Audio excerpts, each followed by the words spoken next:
you want to make sure everyone's happy, but then conversely, putting everyone else's happiness before yours. And then you get resentful and then it all comes out. Hey guys, welcome to the official YouTube page for Calm Down with Erin and Charissa. This is where you can watch all of our ridiculous conversations and fun interviews. We have full shows, we've got pre-games, anything and everything that you guys could want. But first, you're going to have to subscribe. Just hit subscribe right there and you're good to go. And now you can calm down with us. Yep. Can you tell that we're reading this off a script? We hope so. All right. We need to calm down and wrap this bad boy up. Press subscribe. Thanks for listening. Calm Down with Erin and Charissa is a production of iHeartRadio. Willie? Oh, hi. I'm looking at Willis is coming out of the pantry. This dog loves treats. Welcome everybody to the Calm Down podcast. It is already July, whatever date it is. The 4th has passed and we are off and running. I hope all of you guys are enjoying what semblance of a summer vacation you have, keeping the kids occupied. I always feel for those parents that it's like, oh my God, what are we going to do with these kids every day? Yes, you too. With the camps, the Jarrett was ordering a sandbox last night when I was FaceTiming you because Mac is busy, this guy. We got a lot of things to discuss, but also not a lot of things to discuss. We're kind of, Erin and I are in this weird holding pattern. We're not back to work, but we already have to ramp down our summer plans because it's going to start up. What's happening with all of you guys? For those of you that listened on the pregame, we love your guys' questions, comments, and concerns. So we always will address those whenever we can, including anonymous follow-ups for those of you that have those, reminding you to submit them because we do love a follow-up. And we've got some fun headlines today. Erin? Yes. We want to discuss, being a people pleaser, right? Charissa and I have had a lot of conversations this week about that. Yeah, not this week, actually this month. Actually, the last 2 months. Well, I'm vacillating because I'm going back and forth with I am such a people pleaser, but then I also don't really care. I don't know which one I am. Some days it's I really care and I want to make sure everyone's happy. And then another day I'm fuck everyone. I don't care. Just live your life. And why does everyone care about what everyone else is doing? And why do I care if so-and-so's mad at me? I don't know. I'm in a weird thing. So we can dive into that. And then also, because we're just in our feelings, apparently. Really in our feelings. You have concerns about what? People's honesty or something? No. We were just talking about being people pleasers. And then I feel like it was a question in our pregame about people that are fake and maybe too honest and not having a filter.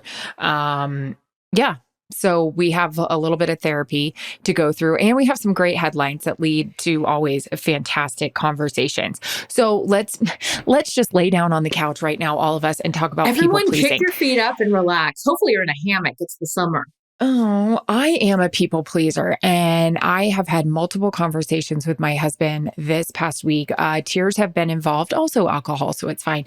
I want to stop. I want to stop caring. I really do. Because here's the bottom line. You can't make people happy. But in the moment when I'm trying to, I get out of my mind. I'm running around. I want to make everyone happy, and I am having a hard time with it. But then I have the attitude where it's can't do it. Sorry. It's I have 1 month left in my life. So before, football starts. So yeah, that's kind of where I am. And I'm really bad about not being a people pleaser. So I wonder what that is, because you and I both struggle with this a little bit as we delve into the topic. We naturally want to make sure that everyone is happy, right? For example, at Mac's first birthday party, you spent the majority of the time making sure fun. Right. Because you're being a good host, but more than that, the headline is you want to make sure that everyone else is having a great time. So what does that do to you? It means that you're not having a great time because you're spending all your energy worried about everybody else. I think it's a great quality that you care so much, but it's going to shorten my life. And I would love any therapist or licensed professional that knows how to handle this, even if you didn't go to school or have formal training on it. Some ways where you can balance this need that Erin and I both have, and I know a lot of people probably feel this way, whether it's in your job, whether it's in your relationship, whether it's with as a parent or whatever it is that you want to make sure everyone's happy, but then conversely putting everyone else's happiness before yours. And then you get resentful and then it all comes out. Like sometimes I do that in a relationship, right? Like not necessarily so much with Steve, but like this idea where it's like you get pushed and you get pushed and you get pushed to a certain limit and then you just lose your shit one day and it's like, well, what about me? And it's like, I don't know how to balance that. And then I also have a tendency to say, I'm sorry. Like I had a situation with a work deal today where there was some confusion about scheduling and this and that or whatever. And I was frustrated because now it puts me behind in a certain capacity. And now I got to like scramble and get ready. And then as soon as I bitched about it, then I felt bad for bitching. And I was like, oh, I'm so sorry. Like I didn't need to be sorry. Like these were reasonable frustrations. So it's like, what is that in us? And I know sometimes we're like, oh, we're women. I don't buy that because I think men can do this too. How do we balance being people pleasers, but then also taking care of ourselves? I don't know what I the don't answer either. to that is. I don't know how to do it. And I wish, isn't there like a book called The Art of Not Giving a Fuck? I think there is. I have. I've read that. Yeah. And I mean, it's helpful, you still right? give a Like, fuck. well, the problem is like you read it and you're like, it all makes sense. And especially, and I don't know who, or I should know, it's probably around here somewhere. Actually, let me see if it's right here. Oh, chapter 1. Sometimes The subtle art of not giving a fuck. Mark Manson. Oh no, that book back there is attached. Different relationship styles. Apparently, I was reading that at one point. No, yes, the book is great, and especially the way that it's written. It's so conversational and it makes sense in the moment. I don't know how to apply it. Yeah. So I would definitely love to learn how to do that. And this idea of like standing up for yourself and like this whole thing, but then not coming across as being bitchy or being high maintenance. Like that's always my fear. Like at work or anything, like I always want to be accommodating because naturally, like I don't think I am a diva. Like if the hair person or the makeup person or whoever wardrobe doesn't show up, like I'm a 42-year-old woman. I can figure it out. I don't have to like depend on everyone else for these things. Now it's nice and these are luxury things, but like you're a grown up. If something doesn't, fall into place, like how can you adjust? So yeah, I don't know. I wish we could have a answers. therapist come on and talk to us about it. Okay. Let's look into that. In the meantime, we do acknowledge that this is something that we need to work on. And also when you were talking about being like people being honest, a little too honest. I don't know. Sometimes I like it. I mean, I'm a little too honest sometimes, but but more so in a self-deprecating way about yourself, not about like situations or, I mean, I have friends, one very well that is very honest. He'll be really honest right up front, say how it is. And everybody's like, whoa, like, and I get a little anxiety around him because I want things to be perfect. But yeah, sometimes I'm very jealous of those people that they can live that way. But other times it's very hard to be around it. So yeah, I think we got a question about just, people that are fake or, well, if you're honest, you're not fake, but people that just put it out there and say what they're going to say. I'm like, a lot of times a little intimidated of that, but that's because I'm a people person or people pleaser. Yeah. As you're explaining that, I think it's because that we don't want to be so honest because we don't want to hurt people's feelings. Right. Interesting. All right. Well, we'll find a therapist. I got a lot to work on this month, Yeah, I do think you got to figure it all out this month. I don't know if I'm going to figure it all out this month, but I do love the idea of not constantly, let me rephrase that. I love becoming a better version of myself, whether that's being conscious about deficiencies that I have or things that I want to be better at, whether that's in a friendship, whether that's in a relationship. I have a tendency to, I did it today. I was getting a facial and it was so lovely, and sweet Donna, who gives me my facials, and it was just so relaxing. And she started to tell me a story about something that was going on in her life. And I hijacked the conversation and then flipped it and made it all about like my life and what had happened to me in that same situation. So it was like, afterwards, I was like, I'm so sorry. Like, I just made this all about me and we're talking about you. So I'm trying to be more self-aware of, instead of being like, oh, well, when this happened to me, it's like, do a better job. God bless you. Erin just muted her thing because she sneezed, sweet girl. Doing a better job of asking that person follow-up questions about what they're talking about, not trying to be like, oh, well, when that happened to me, I blah, blah, blah. It's like, because now I'm turning it. So those kinds of things I'm just trying to be more aware of. Yeah, no, that's smart. I feel like I do that too. When people bring things up, I'm like, well, when I dealt with something like this, and then I do the same thing. And so then now I'm worried about not pleasing those people. So it's all like a big. How's your guys' day going? Good? Oh my God, Great. did we lose everybody? Are they here? Let's talk about these headlines because they're great. You also know Sorry, that it's the guys. time Wow. you also know it's the time in our life when we're just in this like weird spot where we're like, what's wrong with us? How can we be better? As opposed to, we went to London. We had a great time. We're on vacation. And I'm in love. I'm in love. I'm in love. Here we go. Drinking Great just one headlines. alcoholic beverage per day shortens your lifespan by this insane amount. Well, this is uplifting. Consuming just one alcoholic beverage per day, whether it be a pint of beer, glass of wine, or a shot of your favorite spirit, can shorten your lifespan by approximately 2.5 months. So I will be dead by the time Mac goes to high school. That is so sad. Well, here's the thing. Here's my feeling about all this. I don't know. There's studies, and there's another study that says like a glass of wine, and this doesn't I'm not trying to take anything away from Dr. Stockwell here. You obviously have some research to support this. Right. You sound so uplifting. Yeah. I just think that it's one of those deals that, the next study could say like a glass of wine helps you every single day, right? Like the European way of life where it's like, oh, have a glass of wine and a siesta in the middle of the day. Okay, fine. I think you got to do what's best for you. Now, look, excessive amounts of anything is not good, right? I don't care if it's alcohol. I don't care if it's working out. I don't care. I mean, anything in excess is a problem, but I'm not going to worry too much about this. I do believe though, in take your breaks, like I'm not drinking this week. Like that's like, I just came off of like a really fun time at the ranch. Like, I gave myself permission to like, if I wanted to have a drink at noon, have a drink at noon or 9 a.m. But like, I don't. Yeah, you're dealing with big animals and machinery. Why not drink at noon?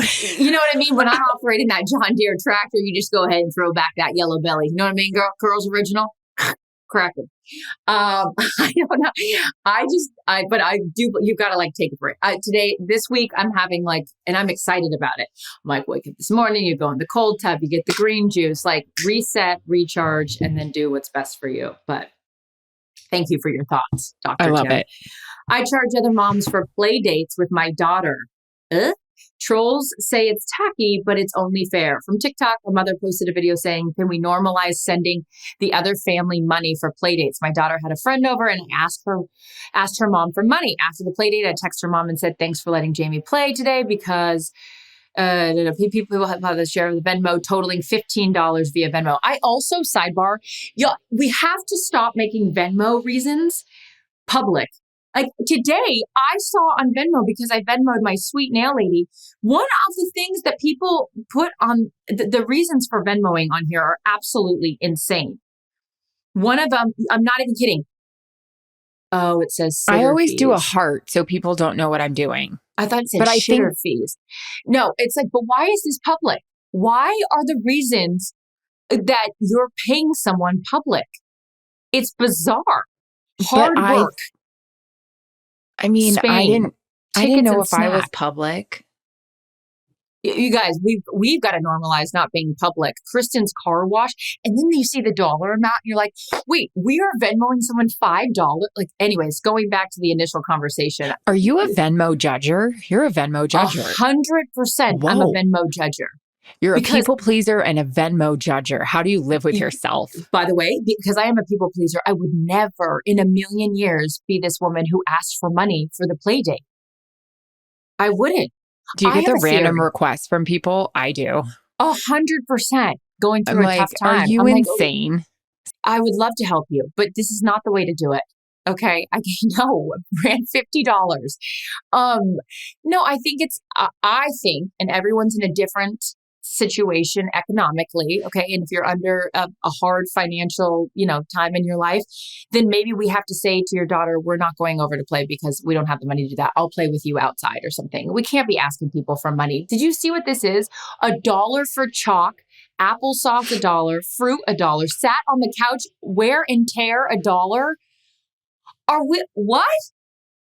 Do we not have any shame in requesting? Can you imagine Is asking this the someone for world? $1 for wear and tear? Yeah, that I'm about to enter. Is this the world? I find that incredible. Hey, I have something with children that I'd like to ask people, and I won't charge you for your submissions, but I would love to know if there are any good books out there about not disciplining a child. I'm not looking for that, but just like insight of dealing. I have a 1-year-old. There's a whole world out there of temper tantrums, here's a situation I had. We go to a fun gym class, and in the beginning is story time. And Kitty Cat did not want to sit there for story time. He has just started walking, and my man wants to go to the balance beam and try to figure out how to hit his head. I mean, that is what we are looking forward to. You got an electrical socket? We're going to find it. But I kept picking him up because we were the only ones not participating in story time. I kept picking him up and putting him down, and we're screaming and we're whining. And I'm like, okay, what's the guideline for this? What am I doing? This is one. Am I making him sit there? Am I standing up holding him so he's still there? Or do I just say, you know what? We want to go play with the electrical outlets. Also, we're not playing with the electrical outlets. I'm making a joke, but that's what my man does when, he finds it. You need to know where to plug in your phone. My man will find it. So yeah, I'm kind of curious if anyone has a good book about what a guide or advice, or because I can Google or look on TikTok, but that already screwed up my skin with Korean skincare. So, well. I got an idea. Why don't you read him The Subtle Art of Not Giving a Fuck, okay? That is a great book. But look at me, what I was doing. I'm worried about the story time. I'm worried about the people there. I'm the kid. Everybody it's like... Well, I'll tell you who's not worried about anything. This mom that's asking for $1 for chalk. No. I'm sorry. No. I get it if this kid's going on vacation with another family, absolutely. You give the kid a couple $100. You don't need the family paying for every meal. I get that. But then I'm also, again, who am I? But I'm like, we're going to swap the kids. At one point, your kid's going to come over here and it's all going to balance out. So we can't be charging. I'm sorry. Send me your Venmo and I'll give you the $15 that you need for this play date. I'm sorry. I can't handle that. I'll tell you what I can handle. Can we give a round of applause for Greg Olsen? Motherfucking Greg Olsen, man. Wedding guest of the century. Wedding guest. A photo of Greg Olsen having an absolute blast at Christian McCaffrey's wedding. This guy, he just punched his invite to the Travis Kelce Taylor Swift wedding. I know it. I'll work as a parking lot attendant at that wedding. Me too. Greg is sweating through the shirt, disheveled beyond repair, and looks like he's having the time of his life. And that's how I want any guest at the wedding I'm not going to have to look like that, because that means we're having a great goddamn time. If you know Greg, it doesn't take much for him to be sweating through his shirt. I've actually stood on top of the roof of the football stadium there in Arizona as we were doing Super Bowl promos. Yep, State Farm. And he just crushed his dress shirt. I took video of it. It was a whole wow. It looked like we were doing an underwater shoot. But I had to text him right away when I saw it. He said he had an absolute blast. He said it was just simply a time. And you're right. I mean, Greg Olsen, you're invited. I would invite him to any wedding ever. He is just, first of all, he's great at a Friday night dinner, Saturday night dinner. But my man, he crushed it. Man. Those pictures, you know what? Yeah. I'm going to say something. Do it. I know we gave a little shout out to Olivia and the way she looked. I don't know if you saw any of the crap people gave her about the dress and her Vogue shoot and what they were saying. I texted her, I DM'd her, and I said, you know what? I hope you still have that fabulous glow after your wedding. Your husband's fantastic. You guys look like you had a time. By the way, are there any flowers left in the state of Rhode Island? Because those were gorgeous. But like, you know what? Like, how sad is your life if you have to rain on this woman's parade or wedding day? It's just, by the way, raining on wedding day is good luck. But people are so mean. This always comes back to one thing for me, is that whether it's our Taylor Swift conversation or it's Olivia looking incredible at her wedding. Incredible. Somebody wants to find, a lot of people, I won't say some people there, because there's a large contingent of people that are not happy unless they're unhappy. They have to bitch about something. And it's like, why can, I could go rescue 400 animals at a shelter and someone's going to say to me, well, why didn't you rescue 500? It's like, why can somebody not just enjoying their life, or her looking beautiful on her wedding day and then having comments about what she wore at the reception? Okay, she had a long sleeve, every inch of her was covered up in her wedding dress. So then at the reception, if she wants to change into something that's like, she looks incredible in as well, shut the fuck up. I'm so bored with this idea that everyone's got to find something negative in everything. We talk about being people pleasers. This is why I want to go the other way with it and not try to please anyone, because you're never going to be able to make everyone happy. I don't care if you're doing the most charitable thing on the planet or if you're just trying to get married. Someone in this world that we live in all these platforms, that they get a voice behind their stupid little screen to write and say whatever they want. I hit golf balls on on my own property, golf balls that are biodegradable, and some woman must be like, that's not good for the environment. And I'm like, Jesus Christ. Like, okay. You know what can I do? If I do anything, I had to kill a rattlesnake because the rattlesnakes are going to kill the dogs. Then we got the activists being like, don't kill rattlesnakes. It's like, why does everyone have to find something negative with anything you do in life?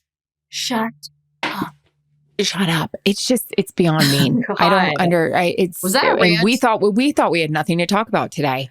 Well, we're never going to be silent. That's the problem. But for those of you wonderful people that support the Calm Down podcast, I know you guys are with me, that it's like, just let people live. It's her wedding. She's beautiful. She could show up wearing nothing if she wants to. That's a Doritos her life. bag. Jesus Christ. All right. I actually liked that he clapped back at someone. Did you see that? I guess I didn't see it, but I read a headline that, and who knows if it was even accurate, that he said something to the woman that was talking about her dress. Again, don't know if it's accurate. If it's not, we can edit this out. But he's adorable and so sweet. And I love him sticking up for her. And it's just sad you have to even give those people any attention. But that's the fine line too, when you talk about giving people those attention, because I'm not someone in our world that we live in. Oh, Lord knows what people have said about me. I'm not, and I learned very early, like on Twitter, not to write back. There were some other people that have been in this industry that I would see them, like, whatever the term is, clap back at people, and I'm like, it's just it's feeding that person. Like they want, it's like they're almost baiting you to like write back. And now they're validated because now they know that they've upset you. So you're writing back, and it's like a whole thing. Like, I really don't go down that rabbit hole, because Jesus Christ, I wouldn't leave my house. But I think that there's a time and a place sometimes where you can stand up for yourself. I know, like, Khloe Kardashian's done it when people have said, not just Khloe Kardashian, but I'm saying there are certain people where it's like gets to a point where you're allowed to defend yourself and be like, hey, back up. So I don't know. It's just tricky. McCaffrey took a stance. From his verified IG, he responded to a video criticizing her dress. McCaffrey took a stance in the comments section, writing, "What an evil thing to post online. I hope you can find joy and peace in the world the way my beautiful wife does." No, I love you, Christian McCaffrey. Yeah, that's very sweet. And he doesn't, he's a quiet guy. Like, he doesn't get involved in that. That's where I was like, okay, CMC, go. That's my man. My man. I love it. Last headline that we got for y'all. Can I give a funny comment right now? No. My man is one of my favorite lines from David Ortiz, who says it a lot. My man. And also my girl, Charissa Thompson, who One time I was on the phone with her and she was talking to somebody and she goes, you know what I mean, my man? And so we've gone on vacations, we've been around. And so I use it all of the time because if you know anything about me, I love David Ortiz and I obviously love Charissa. And we were sitting at lunch. Oh, we were sitting at lunch yesterday and we said something about some guy and I go, my man. And our nanny goes, you have a lot of men. And I was like, no, because I said I had to explain David Ortiz and Charissa. I'll tell you who didn't have a lot of men. Me in my 20s, apparently. If you listen to the pregame, here we go. All right, relax. She can count them all. Don't make me have to defend another title. Enough already, please. 99 bottles of beer on the wall. I'm sitting here saying that I should have been more promiscuous. Well, I'll tell you who took one down and passed it around. Greg Olsen at Christian McCaffrey's party. I'm kidding. I love him. We can say that. He would actually laugh at that joke and be like, you know what I mean? Because he's my man. The best. He's my man. Okay. Can we talk about when Greg was on our podcast and he had that hat on? Because he was on vacation and he had the vacation hat that like the second he goes to his vacation home, he puts on that hat. That's what we should have. I love tradition. So like, by the way, Dr. Tim Stockwell's not going to like this. The second we get to the ranch, Steve and I drive to the saloon and we do a shot of whiskey. I don't even like whiskey, but like I love traditions and I love starting something where it's like, oh, this is what we do. And it's the whole thing. So when Greg put on that hat, he looked like the scarecrow with that hat on. I just love anything. I want to start doing more traditions. Let's have some. Like you and I need to like on the podcast? It's our thing. No, what I mean, like in life, like, I don't know. I just feel like I have a peanut butter and jelly sandwich before every game. Is that a tradition? I didn't know you have it before every game. Is that a superstition? I feel like it just gives me energy. I don't know. But let's say you forgot to have it. Would you be like, oh shit, I didn't have that because you're hungry, or you're like superstitious? Are you superstitious?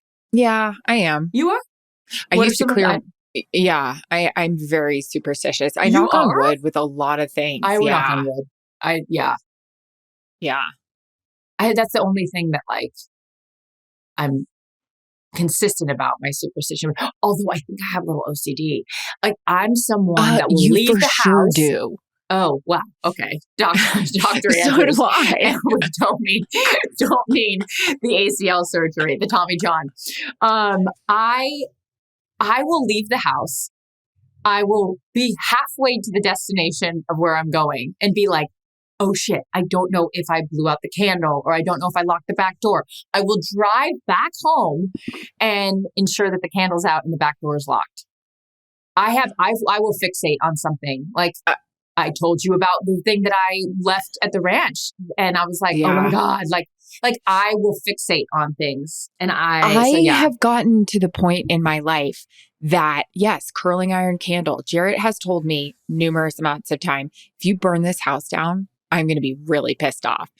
I have gotten to the point where like, if I think, okay, so if in fact this curling iron is left on, how much of the bathroom will ignite? Like with the granite, and how much would that really be added with? You better not have granite in those bathrooms. Ew. Well, I don't know, whatever we have, but like marble. Marble. I don't know. So how much will so will we lose our bedroom too? Like I'm thinking if nobody's home, guys, I'm not talking about if the baby and the dog are in the house. I'm just saying, okay, so if it does catch on fire, so how much of the house will we lose and can I get it back? Like that's how fucked up I've gotten with that. I had a citronella candle on the other day and there was this like succulents plant right next to it. And in my head, this was outside. I was like, wonder if that succulent leaf fell onto the candle, then would it ignite? And then it go on the table and the table's wood. And then the whole goddamn ranch goes up. No, I think the same thing. And then we had Mac's party and I left the bathroom candle on and I know there wasn't much left in it. Thank you, Tom Ford, fucking fabulous. And I know there wasn't much left in it. And I was in bed that night thinking to myself, oh my God, is it still on? And if it is, will it explode? Or will it I have a question. Jade, who makes the wonderful candles, I know she can answer this question, so maybe I could just text her, but we'll open this up to the conversation that is currently being had about candles. If that thing goes, if it's all the way down, will it shatter the glass? Like, that's what I think about. I've heard a story. Wasn't there some actress that a candle, like it exploded and like her house caught on fire? Ugh, I don't know. I know. thought These that are the things I happened. know. I'm such a psychopath that like I like to leave like an outside light on or whatever. Well, it's been very hot, like in certain regions that I've been. And then I think to myself, will that light that stayed on all night explode? Well, you're very much that way with a dryer. You won't put a dryer on when you leave. Absolutely not. You guys do not leave your dryer on when you leave the house. Do not do it. Yeah. You're asking for trouble. I have so much anxiety right now. It is bananas. This is crazy. Okay, well, you know what? I want to give you more anxiety with our last headline. That's about relationships. God, this has been such an uplifting podcast. Let's go to another Taylor Swift concert so we can fucking be like happy and bracelets on. Jesus. Actually, you know what this goes to show is that we actually are really happy in our lives because we're like looking for things to diagnose about ourselves as opposed to them just being fucking glaring headlines. I've diagnosed a massive infection in my chin. Okay, go on. We need to figure this out. We need a therapist and a dermatologist on here. Why just the chin area for you? Oh, hormonal for sure. And I was fucking around with Korean skincare without getting advice of what to use. And it was all clogged up. And I used a scrub and I didn't know it would ignite and make everything purge, which is actually a good thing, but not when you can read Braille on my chin. Ignite. Fuck. We have class pictures next week. Our favorite relationship advice of 2024 so far. Headlines from the New York Times. We've got 1, 2, 3, 4, 5, 6. Strap yourself in. Yeah. Relationship headlines here. I will pull one of these. I like the first one. Okay, then elaborate on why you like the first one. And I'll Sorry, learn to give a satisfying apology. Let the person know that you desire their forgiveness, not because you want to. Not because you want to wriggle off the hook, but because of how much you care about them. For a show of remorse to be truly effective, it should be focused on the other person's feelings and needs, not your own. I love that, especially being a people pleaser. I might as well throw myself on the ground and start crying as well. I like that though too, where it's like, don't just say it. Don't just say sorry because you're going to say, actually mean it. And there's so much, I gotta tell you, like there's so much power in just saying sorry. I'm on this, like at one point, you know, and as somebody who clearly we've talked about it, we get it, Carissa, you were in bad relationships, but like I would purposely not say sorry because I didn't respect the person. And I was like, I don't even care if you're mad. I'm not going to say sorry. Like I hate you. But now like being with someone that you respect, like saying sorry has so much power. And like, then I have to remember that too. Like when someone, like if Steve says sorry to me, accept the apology because don't just like keep fighting. Like that should be like a fire. It ignites the fire. And I don't mean the one that we are worried about from our house. My God. It's like I was having a discussion with a very successful businessman and he told me, I said, what is your biggest piece of advice for why you've had so much success? And he said, I know when to say sorry. I love that. Yeah. Here's one that I liked. Inject some playfulness into financial conversation. I don't think there's anything funny about that. Whoa. Why don't you don't want to dress up as a bank teller and then come and make some deposits? This is about financial conversations. This isn't sex talk. Well, you can make anything sexual if you want to lighten the mood. Okay. Well, what does it say? It says Megan McCoy, an assistant professor in the personal financing planning department at Kansas State University. It's a mistake to only ever discuss the bad stuff. A couple of times a year, she said her and her husband buy a lottery ticket, go on a date, and spend their time fantasizing about what to do with their millions. That kind of daydreaming can help reconnect you with your dreams and values, and highly far-fetched. I will take this headline and make it not only about financial conversations, because I've definitely, you and I have talked about this and I've vented because it is something that I'm very fearful of, given my history in relationships where it's like being taken advantage of or certain things or moving into my house and like all of those kinds of things. So I'm very weary of I had have a prenup, you know what I mean? Like do certain things to protect yourself financially, especially when you've been burned. And I say all this to be like, I believe in separate bank accounts, but I also, like Steve and I have a joint bank account where we each contribute a certain amount of money every single month so we can save for something together or a house together, certain things like that. I think that having fun with any uncomfortable conversations are great. And I've talked about this before, like Steve and I joke and like have like white trash names for each other. He's Tommy and I'm Linda. And when I'm acting up, I'm Londa. And he's like, oh, here goes Londa again. She's acting crazy. Londa's fucking off a rocker. And it makes me laugh instead of him attacking me personally. It's like attacking an alter ego. And so then it just diffuses the situation and it becomes comedic. So I think whether it's something uncomfortable like financial talk or anything that's going on in your household that is not a conversation you want to have, bring some levity to it, whether it's an alter ego or dress up or whatever you want to do. Yeah, but this thing said spend their time fantasizing about what they would do with their millions. You're like thinking about what you'd really be doing in the million. Yeah, I'm kidding. Yeah. You know what I mean?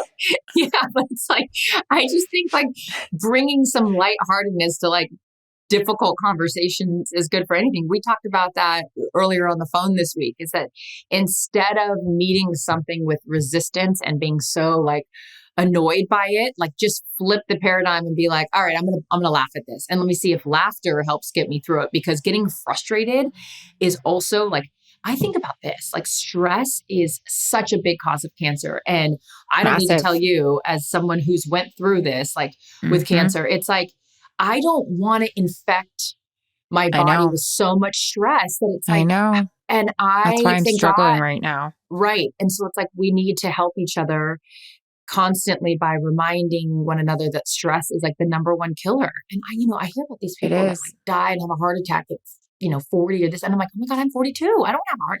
Like, we just need to laugh. Calm down. Laugh. I have a funny one about this.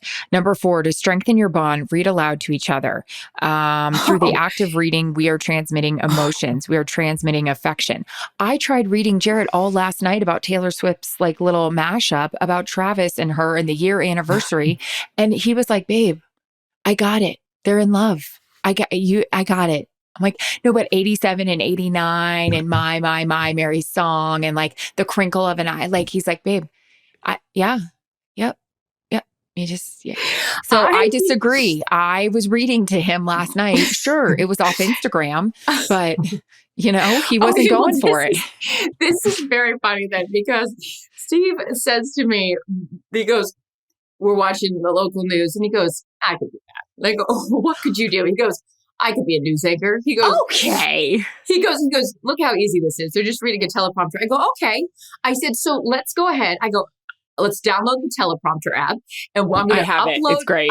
I do too. I'm going to upload. I had it because I needed it for practice for you, but it is a great way to practice. I remember when I first started out. Any future broadcasters out there, I was told this, and it really helped me. Read everything out loud. Yes, newspaper, my dad says that. Yep. Mail, anything that you see, a sign out there. It just helps to read it out loud. So Steve, I downloaded the teleprompter app, uploaded an old script of mine, and this fucking guy nailed it.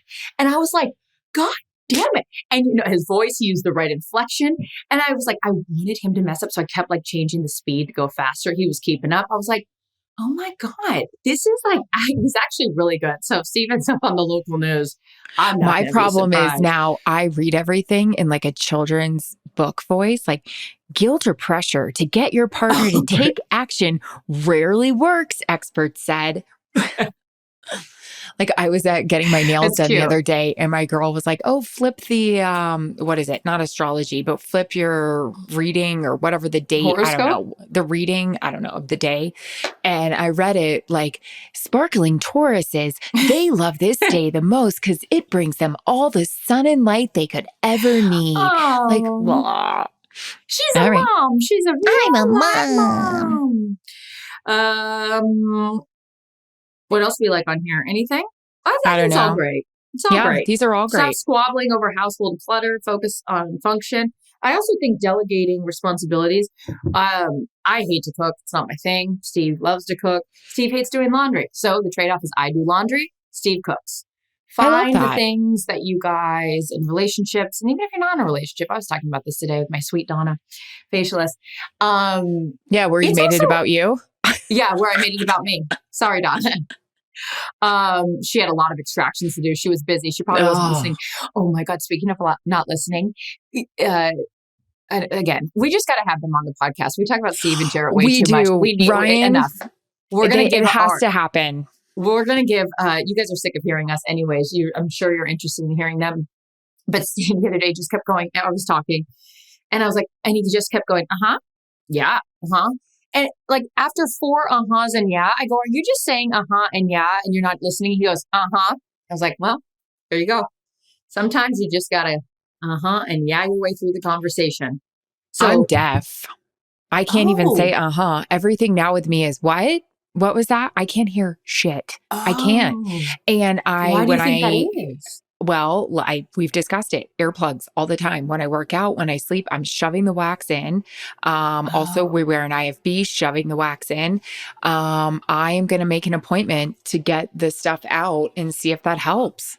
Can we go together? Because I feel like I'm not to that. I'm deaf. Degree, but what'd you say? No, I'm just joking. I would love to do that wax situation. I would love to too. It's gonna be gross. Okay, so Ryan said we are good to wrap and that we should let everyone know we'll be off next week, but back in 2 weeks. Can you imagine how many things we'll have to say after 2 weeks? Hopefully it'll be a lot more uplifting than this. Up with people. Turn that around upside down. What have you learned today, kids? If you've made it to the very end, you are a real causes cancer fan. Stress causes cancer. Be playful in your relationships. Don't sweat the small stuff. Okay. Love you guys. Bye. Calm Down with Erin and Charissa is a production of iHeartRadio. For more podcasts from iHeartRadio, visit the iHeartRadio app, Apple Podcasts, or wherever you get your podcasts.